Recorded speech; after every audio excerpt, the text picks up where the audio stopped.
Genesis 48, 1-22. Jacob blesses Manasseh and Ephraim. One day, not long after this, word came to Joseph, "Your father is failing rapidly." So Joseph went to visit his father, and he took with him his two sons, Manasseh and Ephraim. When Joseph arrived, Jacob was told, "Your son Joseph has come to see you." So Jacob gathered his strength and sat up in his bed. Jacob said to Joseph, "God Almighty appeared to me at Luz in the land of Canaan and blessed me. He said to me, 'I will make you fruitful, and I will multiply your descendants. I will make you a multitude of nations, and I will give this land of Canaan to your descendants after you as an everlasting possession.' Now I am claiming as my own sons these two boys of yours, Ephraim and Manasseh, who were born here in the land of Egypt before I arrived. They will be my sons just as Reuben and Simeon are. But any children born to you in the future will be your own, and they will inherit land within the territories of their brothers, Ephraim and Manasseh. Long ago, as I was returning from Paddan Aram, Rachel died in the land of Canaan. We were still on the way, some distance from Ephrath, that is, Bethlehem. So with great sorrow I buried her there beside the road to Ephrath." Then Jacob looked over at the two boys. "Are these your sons?" he asked. "Yes," Joseph told him. "These are the sons God has given me here in Egypt." And Jacob said, "Bring them closer to me so I can bless them." Jacob was half blind because of his age and could hardly see.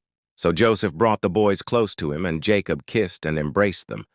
Then Jacob said to Joseph, "I never thought I would see your face again, but now God has let me see your children too." Joseph moved the boys, who were at their grandfather's knees, and he bowed with his face to the ground. Then he positioned the boys in front of Jacob.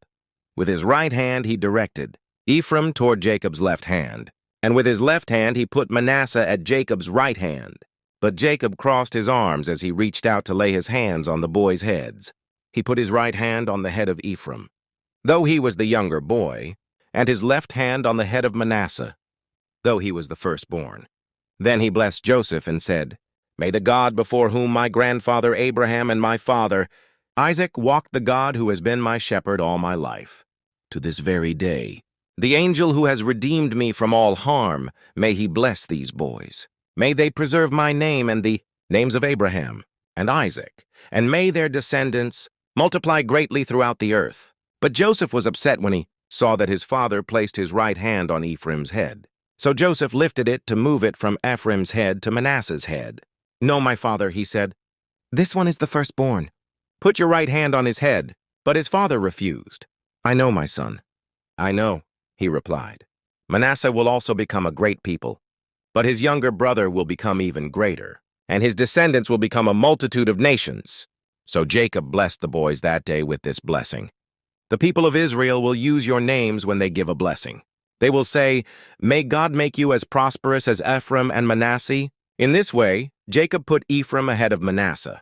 Then Jacob said to Joseph, "Look, I am about to die, but God will be with you and will take you back to Canaan, the land of your ancestors. And beyond what I have given your brothers, I am giving you an extra portion of the land that I took from the Amorites with my sword and bow,